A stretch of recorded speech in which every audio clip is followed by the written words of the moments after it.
Basic maths में हम लोगों का जो टॉपिक चल रहा था वो है फैक्टराइजेशन यानी गुणनखंड, ठीक है। तो इससे पहले वाले क्लास में हम लोग फैक्टराइजेशन क्या होता है ना, उसको हम लोग डिफाइन कर चुके थे। तो आज जो है हम लोग उस पर क्वेश्चन लेकर आए हैं, ठीक है। क्वेश्चन सॉल्व करने का क्या अप्रोच होगा हम लोग इस वीडियो में कवर करेंगे, ठीक है।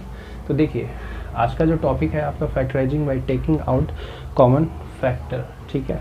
तो देखिए होता क्या है कि जब भी आपको क्वेश्चन में है ना, जो भी एक्सप्रेशन है, क्वेश्चन का एक्सप्रेशन है, तो जब भी उसमें कॉमन टर्म मौजूद होता है, कॉमन टर्म अगर अवेलेबल है तो आप कॉमन लेके उसको सेपरेट करके बना सकते हैं, ठीक है। जब भी आपको कॉमन मिले तब, है ना। तो देखिए यहाँ पे कुछ क्वेश्चन है, यहाँ पे देखिए सब में कुछ ना कुछ टर्म कॉमन है ना। तो कॉमन लेकर हम लोग इस क्वेश्चन को कैसे सॉल्व करेंगे हम लोग देखते हैं। चलिए फर्स्ट नंबर आपका क्वेश्चन क्या है कि 24x³ माइनस 32x² को आपको फैक्टराइज करना है, ठीक है। तो हम आपको क्या बताए थे कि जब भी x मान के चलिए आपके पास x प्लस बाई या माइनस बाई के फॉर्म में एक्सप्रेशन दिया हुआ है, तो आप अगर आप इसको a इंटू बी के फॉर्म में ले आते हैं, ठीक है, मतलब आप इसको प्रोडक्ट के फॉर्म में ले आते हैं, ठीक है, तो इस प्रोसेस का नाम है फैक्टराइजेशन। प्लस माइनस को आप कन्वर्ट कर देंगे किसमें, मल्टीप्लाई में, है ना। दो या दो से अधिक एक्सप्रेशन के प्रोडक्ट के फॉर्म में अगर किसी एक्सप्रेशन को आप ले आते हैं तो इस प्रोसेस का नाम है, ये जो प्रोसेस है, इस प्रोसेस को हम लोग बोलते हैं फैक्टराइजेशन, ठीक है। ठीक है, ये देखिए हम ये आपको ये नहीं कर रहे हैं कि इसके इक्वल है x plus minus by a into B के इक्वल है, हम ये नहीं कर रहे। मेरे कहने का अर्थ है ये जो आपका प्रोसेस है, प्लस माइनस को हटाकर आप इसको प्रोडक्ट के फॉर्म में ले आए, तो इस प्रोसेस का नाम है फैक्टराइजेशन। ये आपको समझाने के लिए हम लिखे हैं, इस चीज़ को याद रखिएगा, ठीक है। चलिए अब देखिए आपका जब भी क्वेश्चन, ठीक है, क्वेश्चन अगर इस तरह से हो कि उसमें कोई टर्म कॉमन मिल रहा हो, ठीक है, तो जब भी उसमें कॉमन टर्म अवेलेबल हो, उपलब्ध हो, तो आप उसको कॉमन लेकर बनाइएगा, ठीक है। टर्म को कॉमन ले लीजिएगा, कॉमन लेने के बाद जो रिमेनिंग टर्म आएगा वो आप ब्रैकेट के अंदर आप लिख सकते हो, और कॉमन टर्म को ब्रैकेट के बाहर आपको लिखना है, ठीक है। चलिए अब देखिए इन दोनों टर्म में आपका जो फर्स्ट क्वेश्चन है वो क्या है कि 24x³ माइनस 32x², ठीक है। तो यहाँ पे क्या है कि यहाँ पे दो टर्म है, ठीक है। तो इन दोनों टर्मों में कुछ कॉमन हो रहा है क्या, आप देखिए, खुद गौर कीजिए, कुछ कॉमन हो रहा है। तो कॉमन में भी रूल क्या है कि आप मैक्सिमम टर्म कॉमन लेना चाहिए। वैसे भी कॉमन का रूल ही है, कॉमन का मतलब क्या होता है, कॉमन आपको मैक्स टू मैक्स लेना है, मैक्सिमम, है ना। मैक्सिमम का मतलब हुआ कि अगर मान लीजिए आप लिख रहे हैं 10 और आपके पास है 100, ठीक है, 10 और 100, तो इसमें क्या क्या कॉमन हो सकता है। हो सकता है कि आप 2 कॉमन ले लें, तो 2 कॉमन लेके आप 2, 5 और यहाँ पे मतलब 50 लिख सकते हैं, करने का अर्थ मान के चलिए यहाँ पे प्लस है सपोज, ठीक है। तो आप 2 कॉमन ले सकते हैं, 2 कॉमन लीजिएगा तो हो जाएगा कितना, बोलिए 5 प्लस 100 का डिवाइड कीजिएगा 2 से तो आ जाएगा कितना, 50। तो 2 कॉमन यहाँ पे लेने के बाद ये हुआ। लेकिन अगर इसके बाद भी अगर कॉमन हो रहा है तो कॉमन आप ले सकते हैं। मैक्सिमम टर्म, मैक्सिमम जो है नंबर आपको लेना चाहिए, मैक्सिमम जो है कॉमन लेना चाहिए टर्म्स आपको। तो 2 के बाद अगर आप चाहें तो यहाँ 10 भी तो कॉमन ले सकते थे ना, 10 कॉमन लीजिएगा, तो 10 कॉमन लेने के बाद आपका रिमेनिंग टर्म 1 प्लस यहाँ पे 10 होगा, ठीक है। तो ये आपका कॉमन लेने का ये जो रूल है वो आपको बता रहा है ना। फिर आप इसको सॉल्व कीजिएगा तो 10 और 1 11, 11 दाएँ 110, 110 के इक्विवेलेंट आ जाएगा। यहाँ भी आप सॉल्व कीजिएगा तो 50 5 55 और 2 ना 110, हर हाल में तो वो इतना ही आएगा, 110, ठीक है। तो हम आपको ये बता रहे हैं कि जो भी टर्म्स हो या नंबर्स हो, आपको कॉमन लेते वक्त आपको क्या करना चाहिए, HCF लेना चाहिए। HCF मतलब क्या होता है, हाईएस्ट कॉमन फैक्टर, आपको हाईएस्ट लेना है, ठीक है, मैक्सिमम लेना है ना। इजीली आप समझिए कि आपको मैक्सिमम टर्म कॉमन लेना चाहिए। जैसे कि फॉर एग्जांपल आप समझिए, जैसे आप a² b² है, दूसरा टर्म है आपके पास a cube B to the power 4, ठीक है। आपको इन दोनों में से कॉमन लेना है, ठीक है। इन दोनों में से, ये भी एक क्वेश्चन है, समझिए कि ये आपका एक क्वेश्चन है कि इन दोनों मोनोमियल्स, ये दोनों मोनोमियल्स हैं। एक टर्म, सिंगल टर्म वाले को या एक टर्म वाले को हम लोग क्या कहते हैं, मोनोमियल्स बोलते हैं, है ना। तो यहाँ ये दोनों मोनोमियल्स हैं, आपको कॉमन लेना है। तो कॉमन लेना है तो आपको हम क्या बताएं, HCF लेना है उसका। HCF मतलब हाईएस्ट कॉमन फैक्टर, यानी मैक्सिमम टर्म्स आपको कॉमन लेने चाहिए। तो मैक्सिमम टर्म कॉमन लीजिएगा। तो देखिए यहाँ पे देखिए highest common factor HCF, highest मतलब आपका देखिए, आप चाहें तो A भी कॉमन ले सकते हैं, A और A इंटू B आप कॉमन ले सकते थे, बट ये HCF नहीं है इन दोनों का। HCF मतलब हाईएस्ट कॉमन फैक्टर नहीं है, ये आप मैक्सिमम नहीं ले रहे हैं, है ना। तो जब भी आपको कॉमन लेना है तो मैक्सिमम, तो मैक्स टू मैक्स आप क्या कर सकते हैं, देखिए आप A स्क्वायर इसमें है, फर्स्ट वाला आपके पास दो टर्म है। देखिए फर्स्ट वाले टर्म में A स्क्वायर अवेलेबल है, सेकेंड वाले टर्म में भी A स्क्वायर, सेकेंड वाले टर्म में A क्यूब है, तो A स्क्वायर से वो ज़्यादा है, यानी A क्यूब पावर 3 है उसका। तो आप चाहें तो A स्क्वायर कॉमन दोनों में ले सकते हैं ना, क्योंकि A स्क्वायर तो फर्स्ट वाले टर्म में अवेलेबल है, सेकेंड वाले टर्म में भी आपको A स्क्वायर मिल जाएगा, क्योंकि A क्यूब का मतलब है A इंटू A स्क्वायर, है ना। तो आप तो क्या है कि A स्क्वायर में आप मतलब A क्यूब में A स्क्वायर भी तो कॉमन ले सकते हैं, है ना। जैसे आप A क्यूब का, जब A क्यूब के बराबर जब आप लिखेंगे तो A इंटू A स्क्वायर होगा, तो कहने का अर्थ है A क्यूब में भी तो A स्क्वायर अवेलेबल है ना। तो आप A स्क्वायर यहाँ पे कॉमन लीजिएगा, ठीक है। तो आप क्या कॉमन लीजिएगा, A का स्क्वायर लीजिएगा, ठीक है। अच्छा B देखिए, B कितना कॉमन ले सकते हैं, B भी देखिए आप सिंगल भी तो कॉमन ले सकते थे, बट आपको HCF लेना चाहिए, हाईएस्ट कॉमन फैक्टर लेना चाहिए। हाईएस्ट कॉमन फैक्टर का मतलब क्या हुआ, आपको जो है एकदम max to max term common लेना चाहिए, मैक्सिमम अधिकतम कॉमन लेना चाहिए। तो B का स्क्वायर आप यहाँ से कॉमन, चूँकि फर्स्ट वाले टर्म में B स्क्वायर है और सेकंड वाले टर्म में B टू द पावर 4 जो कि B स्क्वायर से ज़्यादा है, तो ज़्यादा में से तो आप कम कॉमन ले ही सकते हैं ना। जैसे B टू द पावर 4 को आप B to the power 4, sorry यहाँ पे B square into B square तो आप लिख ही सकते हैं ना। तो आप चाहें तो B टू द पावर 4 में B square into B square जब आप लिखें तो B स्क्वायर तो उसमें से कॉमन निकाल ही सकते हैं, है ना। तो आप यहाँ क्या करेंगे, B का स्क्वायर लिखेंगे। तो ये आपका जो है इस क्वेश्चन का आंसर है ना। ये दोनों मोनोमियल्स थे और इसका आपको क्या निकालना था, ये निकालना था आपको, है ना, फैक्टराइज करके निकालना था टर्म, ठीक है। तो इन दोनों HCF इनका हम निकाल लेंगे, तो समझिए तो ये इसका HCF है ना। तो हम आपको ये बता रहे हैं ये आपको कॉमन लेना कैसे है। चलिए अब इस क्वेश्चन पे आते हैं। इन दोनों में आप मैक्सिमम क्या कॉमन ले सकते हैं। एक तो आप चाहें तो 2 कॉमन लीजिएगा, 2 के टेबल में 24 है, 2 के टेबल में 32 भी है, क्या उससे अधिक कॉमन नहीं ले सकते हैं क्या। देखिए आप 3 ले सकते हैं क्या, 3 नहीं ले सकते, क्योंकि 3 के टेबल में 24 तो है बट 32 नहीं आएगा। कॉमन का मतलब फिर हुआ वो फेल हो जाएगा ना कॉमन का रूल। कॉमन में क्या है कि दोनों में अवेलेबल होना चाहिए ना। तो आप 3 नहीं ले सकते हैं, है ना। तो आपको लेना चाहिए क्या, 2 कॉमन लीजिएगा कि उसके आगे भी बढ़िए। आप चाहें तो देखिए 8 का टेबल याद होगा आपको, 8 का पहाड़ा, 8 के टेबल में 24 आता है कितने टाइम्स में, 3 टाइम्स में। 8 के टेबल में 32 भी आता है कितने टाइम्स में, 4 टाइम्स में। तो आप 8 कॉमन ले सकते हैं, ठीक है। 8 कॉमन ले लीजिएगा। 8 कॉमन लेने के बाद इसके बाद भी और कोई टर्म है क्या कॉमन लेने का।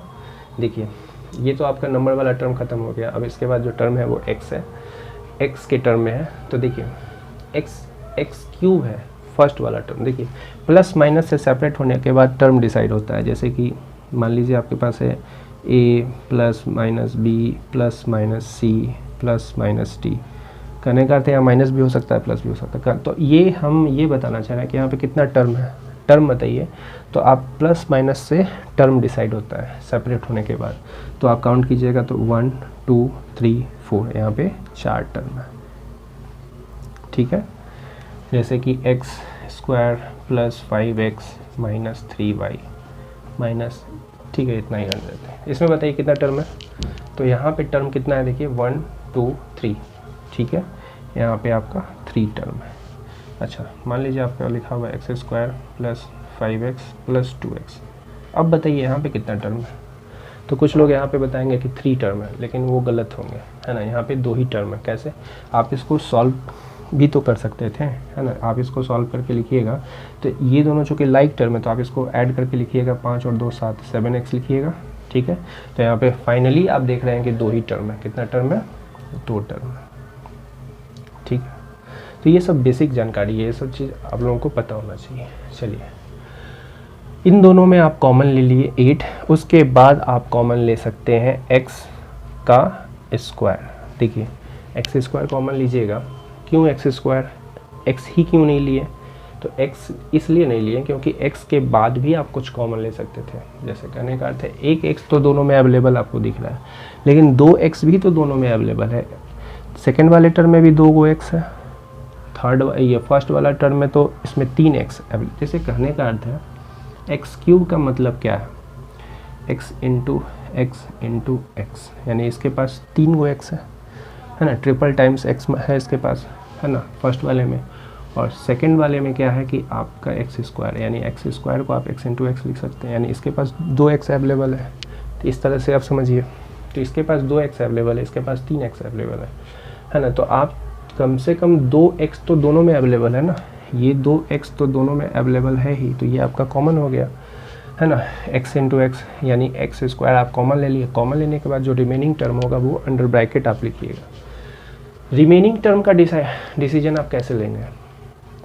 तो रिमेनिंग टर्म क्या है कि आप उसको डिवाइड करके लाइएगा। डिवाइड टर्म से कॉमन टर्म को डिवाइड कर दीजिएगा, भाग कर दीजिएगा, तो रिमेनिंग टर्म आपको पता चल जाएगा, ठीक है। जैसे फॉर एग्जांपल आपका फर्स्ट टर्म यहाँ पे क्या लिखना चाहिए? तो आपको लिखना चाहिए, आप इस तरह से, जब आपको प्रॉब्लम है, मतलब आपका स्टार्टिंग है, तो इस तरह से समझिए 24x³ डिवाइडेड बाई जो भी आपका कॉमन टर्म है ना, वो आप लिखिएगा। कॉमन टर्म से आप डिवाइड कर दीजिएगा, तो इससे आपको पता चल रहा है कि आपको यहाँ पे लिखना क्या है। तो डिवाइड करने का मतलब आप काट दीजिए, 8 से कितने बार में कटिएगा? 3 बार में, 24 कट जाएगा। फिर देखिए इसके पास 2 x अवेलेबल है, यहाँ पे देखिए इसके अनुसार x इंटू एक्स। अच्छा, ऊपर वाले में 3 x अवेलेबल है, तो 2 x तो कट जाएगा इसका, है ना, इसके 3 x से, है ना। तो जैसे यहाँ पे क्या आएगा बोलिए?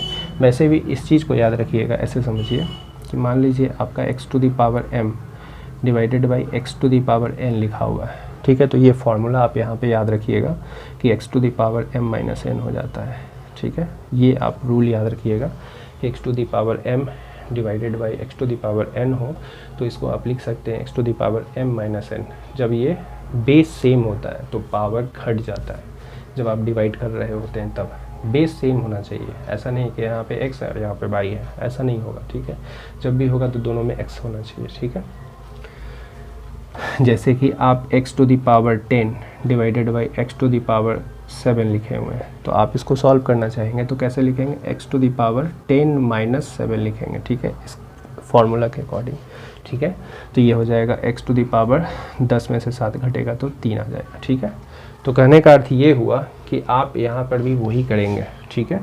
ये तो कट गया, आप लिख सकते हैं 3x to the power 3 minus 2 यानी कि 1, 3 माइनस 2 यानी 1।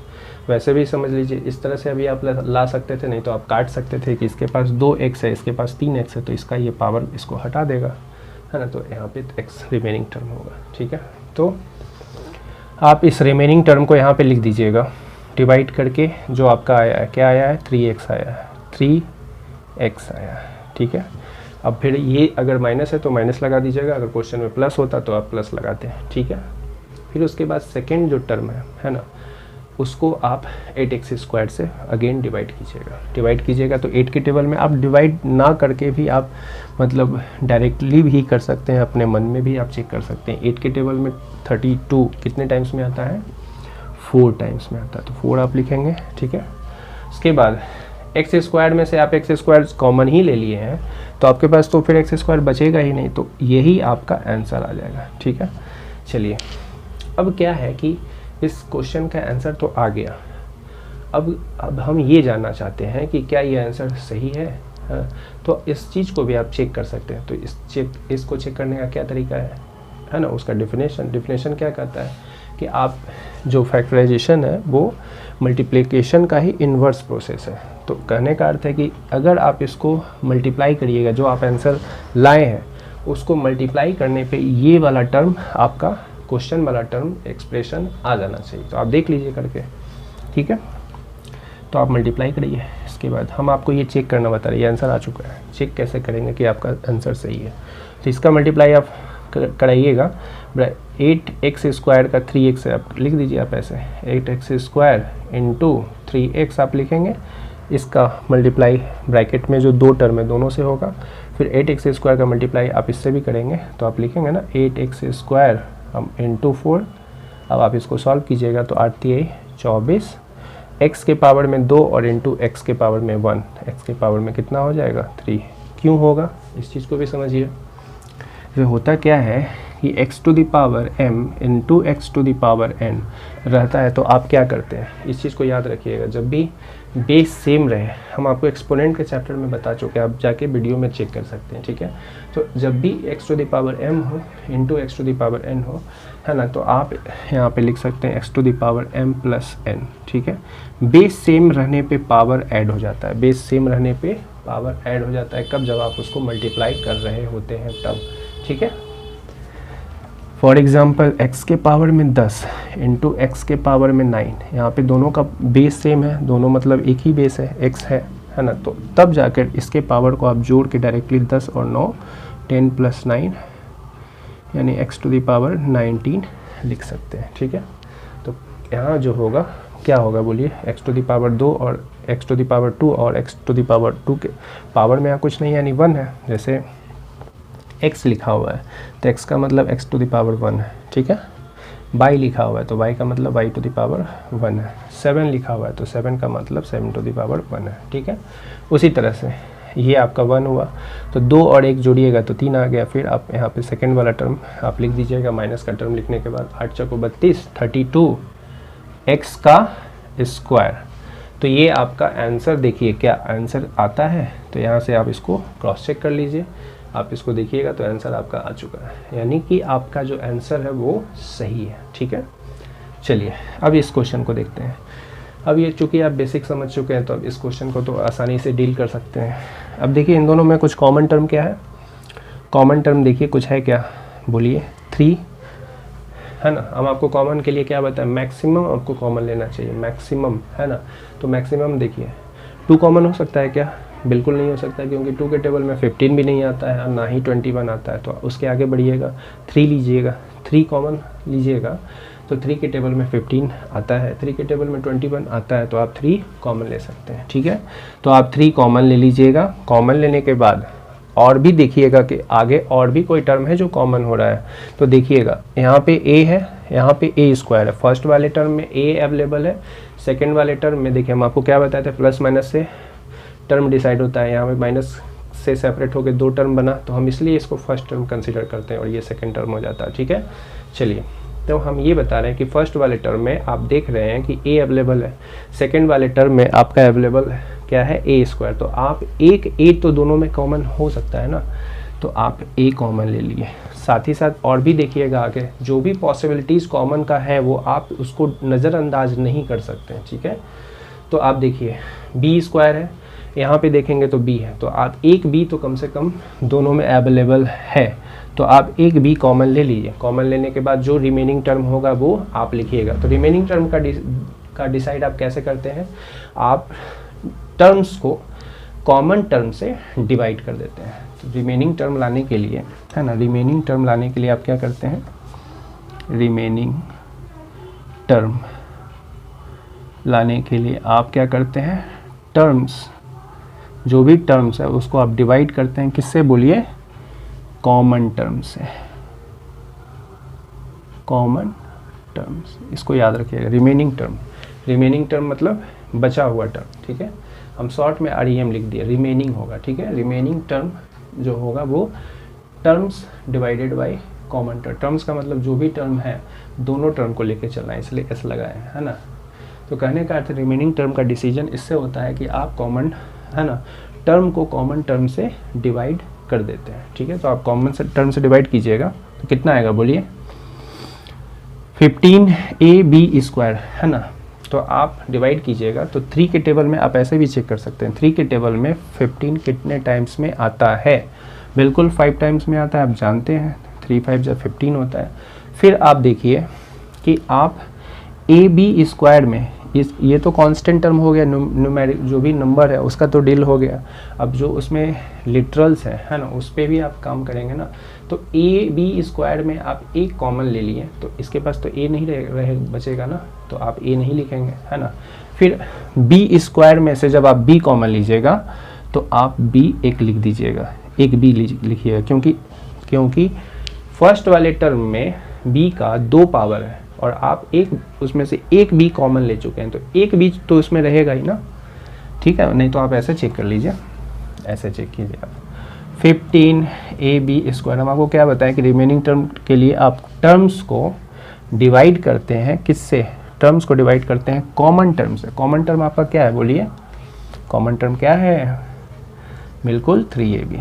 डिवाइड कीजिएगा, 3 के टेबल में 15 5 टाइम्स में कट जाएगा, फिर a से a तो कट ही गया, है ना। उसके बाद ये जो है आप 5 लिख दिए, 5 लिखने के बाद b के पावर में 2 और नीचे आपका एक b है, तो आप लिखेंगे b टू द पावर 2 - 1 यानी कि 2 - 1 यानी कि क्या 1, यानी कि 5b आपका आंसर आ गया है यहाँ पे, ठीक है। चलिए उसमें उसके बाद देखिए, फिर आप माइनस लिखें, उसी तरह से आप डिवाइड कीजिएगा तो आप जो भी आएगा टर्म लिख दीजिएगा। नहीं तो आप ऐसे चेक कीजिए, 3 के टेबल में 21 कितने टाइम्स में आता है ना। हम आपको एकदम बेसिक से समझा रहे हैं, एकदम आप अगर कितने भी कमज़ोर होंगे आपको समझ में आ ही जाएगा, है ना। हम उसी हिसाब से आपको बता रहे हैं। चलिए 3 के टेबल में 21 कितने टाइम्स में आएगा, बिल्कुल 7 टाइम्स में आएगा, तो 7 आप लिख दीजिएगा। फिर आप a² में से एक a हटा चुके हैं, तो आप एक a तो लिखेंगे ही लिखेंगे। क्यों लिखेंगे, क्योंकि जो टर्म्स था उसके पास 2a था और उसमें से आप एक a कॉमन ले चुके हैं, तो आप लिखेंगे एक a, है ना। उसके बाद देखिए, ये जो आपका सेकेंड टर्म है उसमें b अवेलेबल है, तो आप एक ही b अवेलेबल है और कॉमन भी एक ही b है, तो कॉमन लेने के बाद तो फिर आप उसमें रिमेनिंग टर्म में तो बचेगा ही नहीं, है ना। तो ये इसका आंसर आ गया, इस क्वेश्चन का आंसर आ गया। अब जो है आपको ये चेक भी करना है कि क्या ये आंसर आपका सही है या नहीं है। तो आप इसको क्या कीजिएगा, ये आपका आंसर आ चुका है, ठीक है। अब इसको हम वेरीफाई करते हैं। तो वेरीफाई करने के लिए हम आपको क्या बताएं कि फैक्टराइजेशन का जो डेफिनेशन है उसको याद रखिए, है ना। कहने का अर्थ है जो भी आप लाए हैं मल्टीप्लाई के फॉर्म में, फैक्टर के फॉर्म में आप लाए हैं प्रोडक्ट के फॉर्म में, तो आप उसको मल्टीप्लाई कीजिएगा। मल्टीप्लाई करने पे आपका वो गिवन एक्सप्रेशन आ जाना चाहिए जो भी आपका क्वेश्चन का था, ठीक है।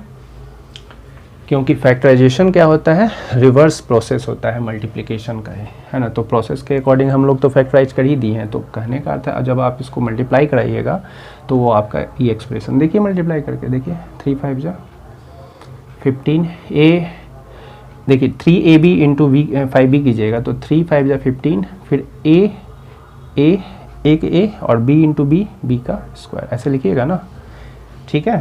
फिर आप यहाँ पे माइनस लिखिएगा, फिर 3ab का मल्टीप्लाई 7 से a से कराइएगा तो 7 तिहाई 21 लिखिएगा, कितना लिखिएगा 21, फिर a इंटू a का स्क्वायर लिखिएगा, फिर आप ये वाला b लिख दीजिएगा। आप मल्टीप्लाई करके चेक करिएगा। चलिए ये तो आ चुका है, आंसर भी आ गया, यानी कि आपका जो आंसर है वो सही है। थर्ड क्वेश्चन पे आते हैं। थर्ड क्वेश्चन देखिए काफ़ी आसान है। उसी तरह से आप देखिए क्या कॉमन हो रहा है, कॉमन क्या है, आप मैक्सिमम टर्म कॉमन लीजिएगा। देखिए दोनों में क्या है कि आप 2 कॉमन ले सकते हैं, तो 2 कॉमन ले लीजिए। कॉमन लेने के बाद जो भी रिमेनिंग टर्म है वो लिखिएगा। उसके साथ साथ आगे भी देखिए, आगे और भी तो टर्म है ना, उसमें x वाला टर्म है, यानी कि जो आपका वेरिएबल्स टर्म है वो भी तो अवेलेबल है ना। कांस्टेंट टर्म पे तो आप काम कर लिए, अब आपका वेरिएबल टर्म है यानी x y z जो भी आपका लिटरल है उस पर आप काम कीजिएगा। तो क्या है कि आप इसमें x का टर्म कितना कॉमन हो रहा है, देखिए इसके पास 2x, इसके पास फर्स्ट वाले टर्म में 3x, तो कम से कम 2x दोनों में अवेलेबल है ना। तो कहने का अर्थ है कि आप यहाँ से x स्क्वायर कॉमन ले सकते हैं। 2x का मतलब x इंटू एक्स है ना, x स्क्वायर, ठीक है। फिर आप जो है कॉमन लेने के बाद रिमेनिंग टर्म लिखिएगा, और रिमेनिंग टर्म के लिए हम आपको क्या बताएं, टर्म्स में कॉमन टर्म का डिवीज़न मारिएगा और उसके बाद रिमेनिंग टर्म लिख दीजिएगा, ठीक है। चलिए, तो आप डिवाइड करिएगा, तो 4 से डिवाइड कीजिएगा 2, तो 2 टाइम्स में आएगा, x cube divided by x square कीजिएगा तो एक्स लिखिएगा, है ना। उसके बाद सेकंड वाला टर्म में आप देखिएगा 2 के टेबल में 6 कैसे कितने टाइम्स में आएगा, 3 टाइम्स में आएगा, तो 3 लिख दीजिएगा। अच्छा, एक्स स्क्वायर आपके पास सेकंड टर्म एक्स स्क्वायर, और एक्स स्क्वायर तो आपका कॉमन टर्म भी है, डिवाइड करिएगा तो वो तो कट जाएगा, है ना, कॉमन नहीं हो पाएगा। एक्स स्क्वायर तो कॉमन हो चुका है, सॉरी, तो वो तो आप उसमें रिमेनिंग टर्म में अवेलेबल नहीं होगा एक्स स्क्वायर, ठीक है। तो आपका आंसर आ चुका है। अब आप इसको चेक कर लीजिए क्या आपका आंसर सही है, तो आप इसको क्या कीजिएगा, मल्टीप्लाई करके चेक कर लीजिएगा। तो देखिए, इसका मल्टीप्लाई इसे कराइए, 2 2 जा 4, ये आपका आंसर आ चुका है, ठीक है। आप इसको क्रॉस चेक कर रहे हैं, 2 2 जा 4, एक्स इंटू एक्स स्क्वायर कीजिएगा तो एक्स के पावर में 3 लिखिएगा, इसका मल्टीप्लाई इससे हो गया। फिर आप 3 का मल्टीप्लाई, है ना, किससे कराइएगा, 2x स्क्वायर से कराइएगा, ठीक है। तो 3 2 जा 6 लिखिएगा, एक्स स्क्वायर लिखिएगा, ठीक है। तो आपका आंसर देखिए, सॉरी आंसर नहीं, आप यहाँ पे वेरीफाई कर चुके हैं। देखिए, आपका जो क्वेश्चन का स्टेटमेंट था यही था, क्वेश्चन आपका यही था, देख लीजिए, ठीक है। तो आज के लिए हम इतना ही रखते हैं। अगर आपको वीडियो पसंद आता है तो चैनल को सब्सक्राइब कीजिए, साथ ही साथ अपने दोस्तों को शेयर भी कीजिए, और कमेंट करके ये भी बताइए कि आपको कौन सा टॉपिक पढ़ना है। Thank you.